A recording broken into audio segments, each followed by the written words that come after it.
Hi, I'm Robin Gully. I'm John Justin. We are your Ward 2 council reps here to give you your council recap for October 23rd. Week out from Halloween, right? Yeah. About? The week and one day. A week and a day. Mm-hmm. Yeah. Better not tell my kids that I might have sent them out on the wrong day. That would be a disaster. So we started out tonight with an EDA work session, but we're actually gonna, we had an EDA meeting after the council, so we're gonna scoot right past that for the moment. Yeah, it all kind of folds in together. It's all kind of the same discussion, or some of the same discussion, so.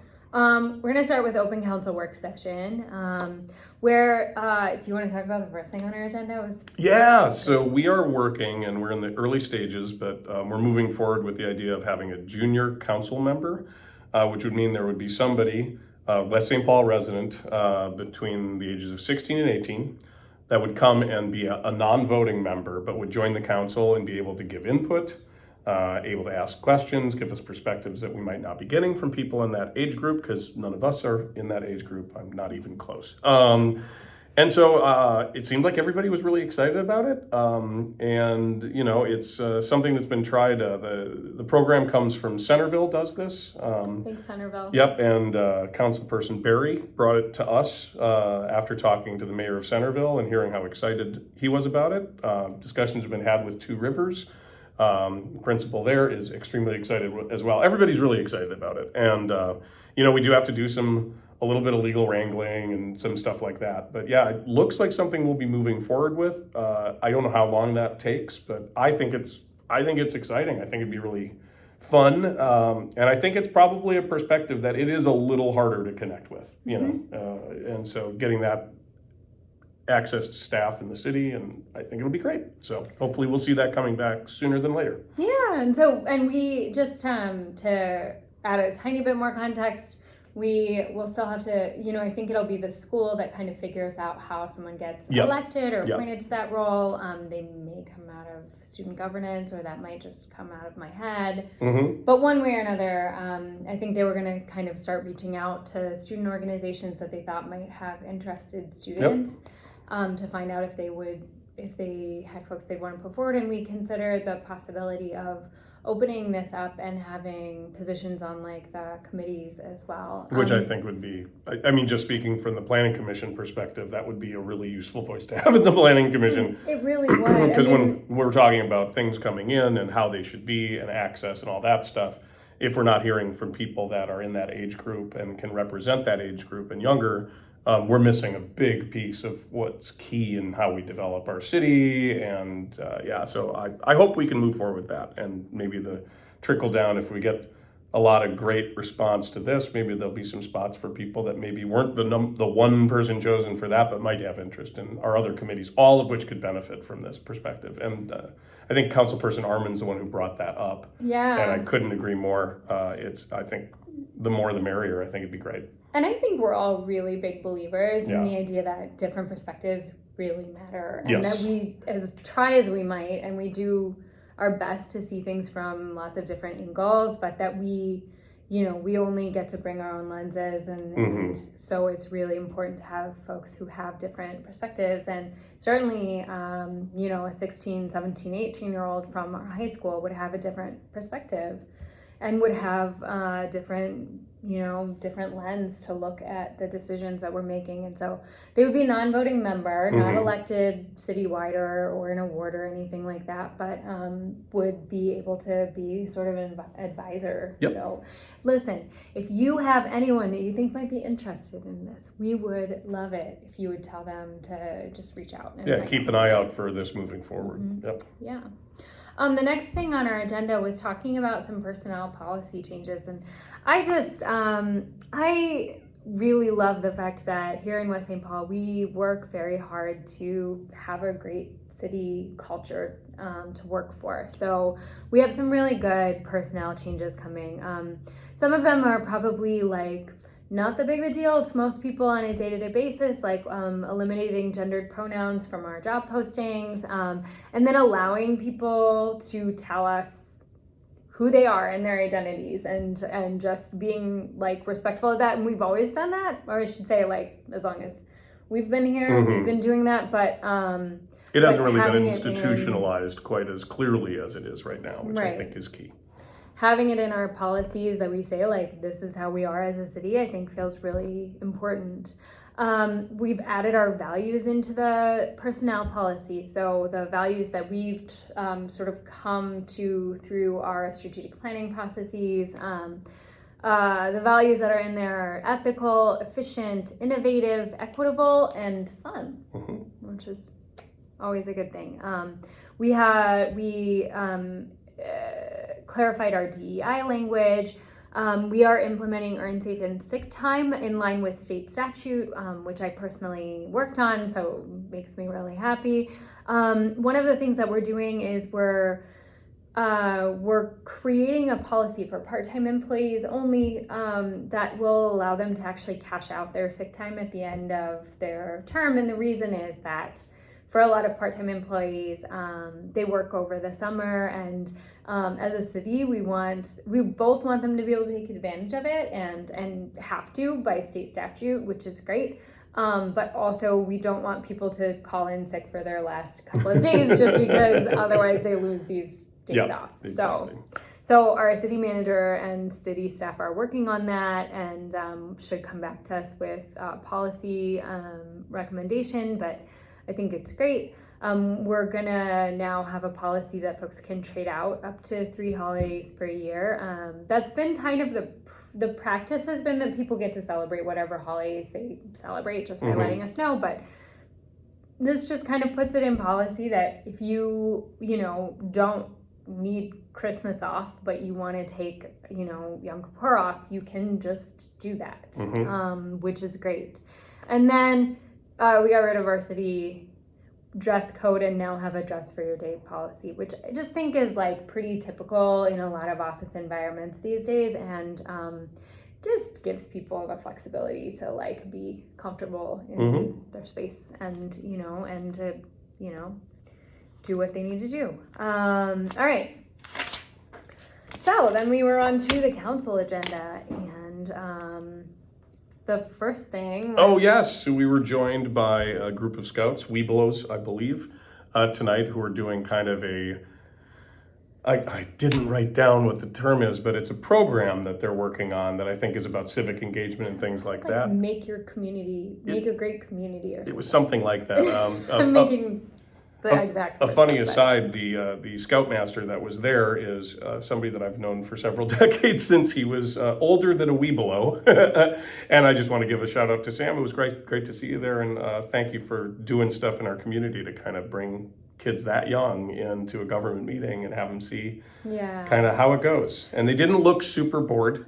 A couple of them discovered where the camera was, and I was watching them wave at it, and it was awesome. So if you're bored, tune into the beginning of it, and you will catch a couple kids that are hamming it up pretty good for the camera, which I'm all for it. It was awesome. Yeah. They were pretty great. And they let us in the Pledge of Allegiance, so that was fun. And then we really kind of went into council comments. We did have one community comment from a person who has called in quite a lot to remind us that there needs to be a sidewalk right by the Target, which we totally agree with, and I think it's on the plans for next year. I believe that's what Nate said tonight. I believe so too. So hopefully. And then also a request for a bus stop. Yeah. And it occurs to me that I'm not sure we determine the location of bus stops. I think that would be an MCTC thing.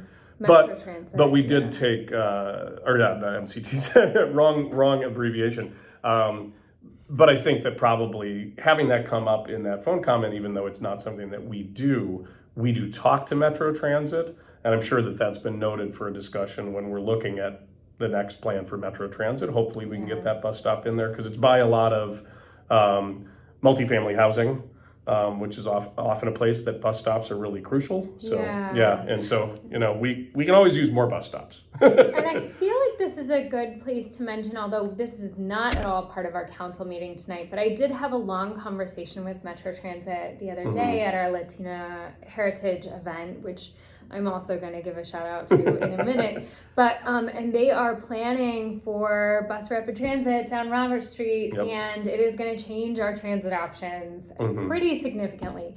It's going to be a little while. We're not going to see it until 2028, but they're doing the legwork now. I'm so excited, and I think it's going to be really good for our community to have. And I'll just quickly clarify, because I had one person was thought that meant they were going to change a lane or create a center bus lane or something like that. It's really just a limited stop capability for people that have to get, somewhere expediently to be able to use that as a corridor, and it connects way up. It's really a good thing. I used it when I was living in Uptown. They had sort of the same setup going from Uptown directly to the U campus where I was going to school. And I'll tell you what, it changed my life when I could just hop on a bus and get there in 10 minutes and sleep later, which was always my goal. So, Man. And I've used it in Roseville, and I will say it is a huge difference. And I took the bus exclusively for over a decade, and now I drive because kids and lots of pickups. But anyway. But, it's great, but it can be very slow with all the stops. And so bus rapid transit tends to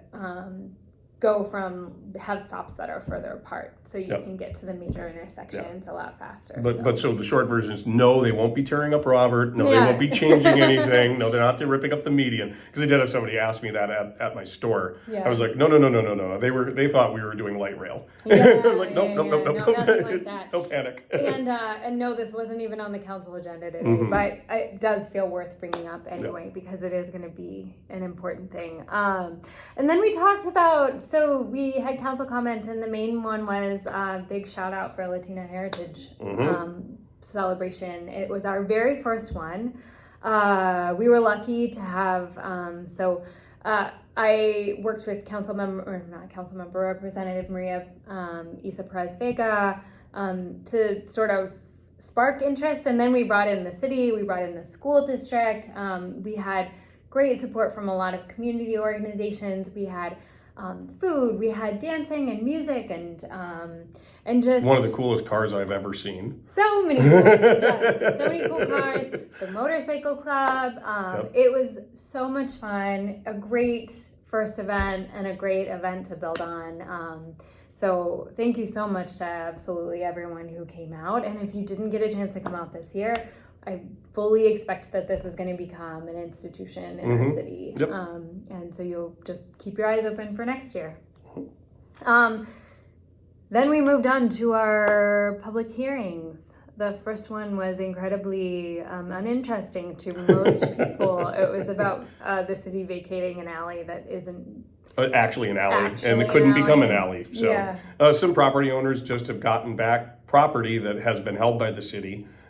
With still, we can get in there for, utility work and whatever. But basically just people got a little extra property that they probably, if they didn't look really carefully, it probably figured was theirs all along. And so it's, another cleanup. We've done a bunch of these. I think we've gotten really good at looking for these things because there's no reason to keep them other than just creating confusion with residents. So as we find them, if you happen to know that you have a alley behind you that doesn't really exist and can't exist, reach out. We might want to hand that back to you, and hey, get a little bit extra property that you're probably already taking care of anyway. Yeah, exactly.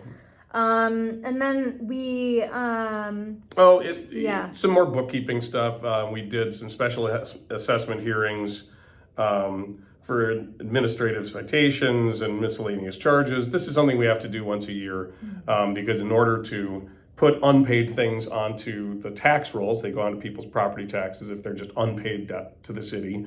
And there's a timing where we have to do that. And so, it's nothing exciting, nothing we enjoy doing, but once a year we just have to do it. And so we did. Well, and that actually takes me into our next thing, which is also something that isn't like really exciting, but totally necessary, which is looking at our fee schedule. And so if you are interested, you can go into the council packet and see, we did have some fee increase recommendations for 2024. I know we've said this a lot. We don't make money off of the things that we charge fees for. That includes assessments, that includes rental fees and things like that. It really is just a way for us to partially offset the costs that we have to pay, and that we all pay as a city, right? Like, it's not like we, the city of West St. Paul, pay it. We all collectively pay these things, but we have some fees that we charge for things like rentals and things to like help offset some of the costs to us as sort of a whole city taxpayer collective. So if you want to check it out, please go to the packet. We ended up continuing it to the next meeting because it wasn't completely clear that it had been noticed, but we weren't sure if people had recognized that it was a public hearing. Yeah, it wasn't in the agenda section of public hearings, and so the idea was to give people, if they wanted to talk about, if they see a fee that they think is unfair or something that we should consider, next meeting we will have a public hearing on that. And so, yeah, we welcome input. But yeah, one thing to mention is most of these fees have not been modified in quite some time. Yeah. You may have noticed things have gotten a bit more expensive. So unfortunately, they get more expensive for so we do need to kind of keep up for the whole city with the costs as well. But we're always interested in hearing if you have a argument that's compelling. These are not written in stone. And it's up to us. So, let us know. Or if you can't make the meeting, obviously, as always, send us a message. Send an email, give a call. Then we actually had a couple of things that were fun. And then we'll get into the EDA, which was actually all fun. Quite fun, yeah. We had a conditional use permit for the dental clinic. So has been known as Cherokee Dental. I think they might be changing their name. Yeah, I think they have listed a new name for the new clinic, but it's all the same people that you're already used to at Cherokee if you happen to use them. They just have outgrown their space, is what it is, and this will give them a lot more space to work with. And I'm excited about it. You know, and they were great, and they came and were really excited at the opportunity to expand and grow their. And and that's a building that's been a little underutilized. I don't mean that in a negative way, but we've had a hard time finding a good fit for that. We've had a lot of discussions, some of which came to fruition, some didn't, and so I think this is something where this is a real. They're not going anywhere. This is going to be something where the usage of that building is probably going to be the best use that we can get, and it's going to be for a long time. I don't envision changes. So we always love when you see that, when you see something that's coming in that's got real roots, especially somebody stays in your community, doesn't choose to move out, but we're doing the right things if we keep our West St. Paul businesses happy enough that they want to find another location here. Well, and in fact, our second conditional use permit for tonight is a new business in West St. Paul called Eco Chico, I think. I hope I got that right. I believe so. And she said that she tried to put the store in Eagan and couldn't make it work and was really excited to come to West St. Paul. Yeah, and is very happy with kind of the way that dealing with our staff. She made a point of mentioning that we had really won this business by being so receptive, so helpful on our staff level. Which I totally believe. I think we've got a great staff for that, but it's always so nice to actually hear that, and so take that, Egan. No, I'm just, hey, gotcha. We're so excited though, and we're excited anytime someone wants to come in and bring their business to West St. Paul. And that actually reminds me, we didn't have anything on our agenda about this, but Cafe Zupas is opening this week as well. Yep. So speaking of businesses that are opening in our community, we're really excited anytime anyone wants to invest here in West St. Paul. And then finally, we had a couple of charter amendments. The first one was pretty simple, although you can absolutely take a look at what it says in the council packet.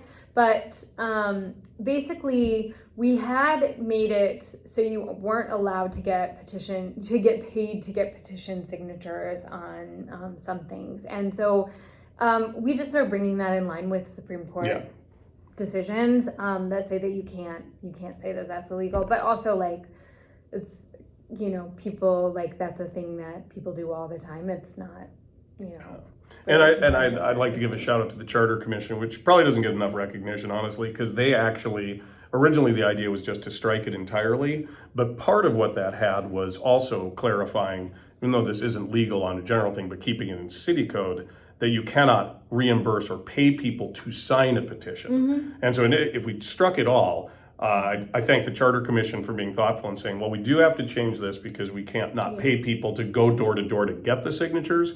But even though we don't have to, we're going to keep this ironclad. You cannot pay somebody to sign a petition. That is not allowed. It's not ethical. Very not ethical. So not allowed. I'm happy that they are that attentive and work that hard to catch that stuff. Yeah, it's good. I agree. That's why we need them. Yeah.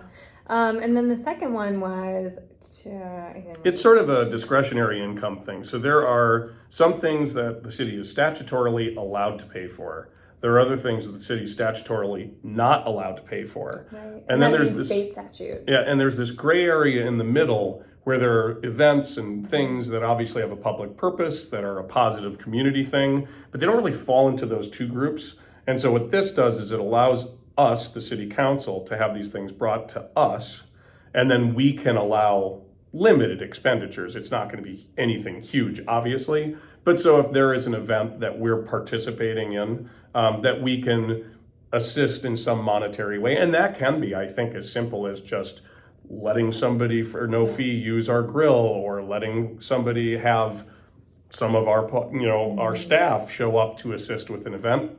We're just trying not to have that gray area where we don't really know if it's okay to do it. Because one, we want to do more of that, obviously, and two, we certainly don't want to do anything that's inappropriate. And the standards are pretty high. It's not like we can just turn around and just pay for anything we feel like. It's a very narrow scope, but we have run into a few things that we would need to make this change to make it just utterly clear that that's allowed in our city. So With that, we're on to the Economic Development Authority meeting, and we had two pretty exciting things on the EDA agenda. One of which I think people will already be pretty aware of because it's definitely getting talked about, which is the development at the former YMCA location. And the big news there is that the former AutoZone is now being brought into that development agreement. The reason for that is that the developer wants to put specifically a restaurant or a brewery or a combination of the two into that location, and they want to have their hands on that, which is pretty exciting because, as we've heard many times, sit-down restaurant, brewery, sit-down restaurant, brewery. So we're getting across the line on that one. I think there may be teeth in it that actually require that purpose too. So we can kind of guide that so they can't just suddenly turn it into an office building. Nothing against office buildings, but nobody's building them. But that we will get that sort of thing that's a public-facing, exciting thing for our community. So that's step one. It so much, and we've been working on this for a long time. A long time, but we're getting closer. There is a meeting, an open house, November 1st. November 1st at Wentworth. At the Wentworth Library. So if you want to go in and see more detail on all of that, there's also detail in the packet. But if you want to really dig in deep, please come. Please give us your ideas. And give us your ideas, your feedback, your comments. We want to hear it. We are so excited about this. And what it's going to bring to our community. And again, if you don't remember, we've talked about this before, but this is a whole, we're going to have housing, and then we're going to have a big public pavilion, and the idea is that it'll be a place where we can have music concerts, or we can have outdoor events, or we can have, hopefully, who knows? I know, it's all in the plan, and it's all, in the works, and it's all, it feels like I need to knock on wood every time I see it. But it's also very integrated with the bike trail.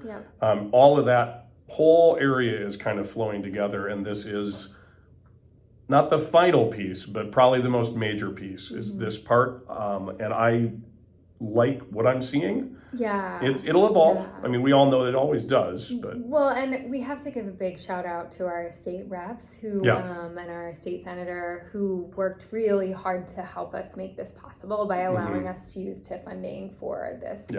To create a new TIF district for this project, which we wouldn't be able to do this because of some slight snafus when it was going to be the Hy-Vee. A couple boxes didn't get ticked that would have absolutely, with no question, allowed us to use TIF money for this. And as a result of that, we had to appeal to the legislature to allow it. Sometimes people get excited and they're sure everything's going to work out, and they don't do a couple very required things, and then you're stuck. So we are unstuck, and that's what's helping us move forward with this right now. So, and then the last thing was, we are. Oh wait, did you? I did them out of order. No, I did them out of order. Okay. Because this one's the one that you probably will not know about until now. So 1619 Oakdale, which is right over by the sports complex, right on the corner by the roundabout there. There's a house there that is a tear down only house. And we purchased that, the EDA purchased that a year and a half ago. So we must be right because we agree. Yeah. And we now have somebody moving forward on that as well. We cannot say who, but we can say that again, it is a brewery restaurant. Specifically, pretty sizable. It's a 10,000 square foot building. So it is not going to be just a little pocket restaurant. It's going to be a pretty serious thing, and they are very excited about it. We're very excited about it. The possibility of going from 0 breweries to 2 breweries in the next few years is one of the first things people ask me for. Yeah. Pretty exciting for me. And then the fact that it's also going to have a restaurant component, which again is another thing that we hear about all the time. So that's big, exciting news. And so right now it's just at the level where we're giving them 6 months to fully nail everything down. So it's not a development agreement, but it's an exclusivity agreement. It doesn't bind us to that. If we don't like what they bring, we can say no thanks. If they don't want to do it, they can say no thanks. But then after 6 months, presumably we would be moving forward on another project, and we'll have a lot more specific information that will be available next summer. Is going to be so great. It's going to be pretty wild, and all of Annapolis and Thompson and Oakdale will all be open. And in fact, if you haven't noticed already, they are mostly open right now. Yep. I drove a long way down Annapolis today without hitting any serious road closed signs. Yep. And Oakdale is open. It's it's a whole new day for West St. Paul. Yeah, and the Nightmare intersection that's by my house is finally coming to a 4-way stop, which I never thought I'd see in my entire life, and I'm so happy about it. My gosh, you guys! And the street looks so good. Yeah. It looks so good. It's so nice. It's like in so much better. They can shape it so absolutely. Much better. So. Yeah. That's what we've got for tonight. So we ended on a lot of good notes. We ended on a really. I love it when we can end on. I love it when we can only have good news, but I love it when we can end specifically on good news. So So excellent. With that, we'll see you in a couple weeks. November 13th is our next meeting. It's going to actually be quite a bit of a break. A gap. So yeah. Well, we'll see you then. Bye everyone. Oh yeah. Of course, I can't just stop it on my watch.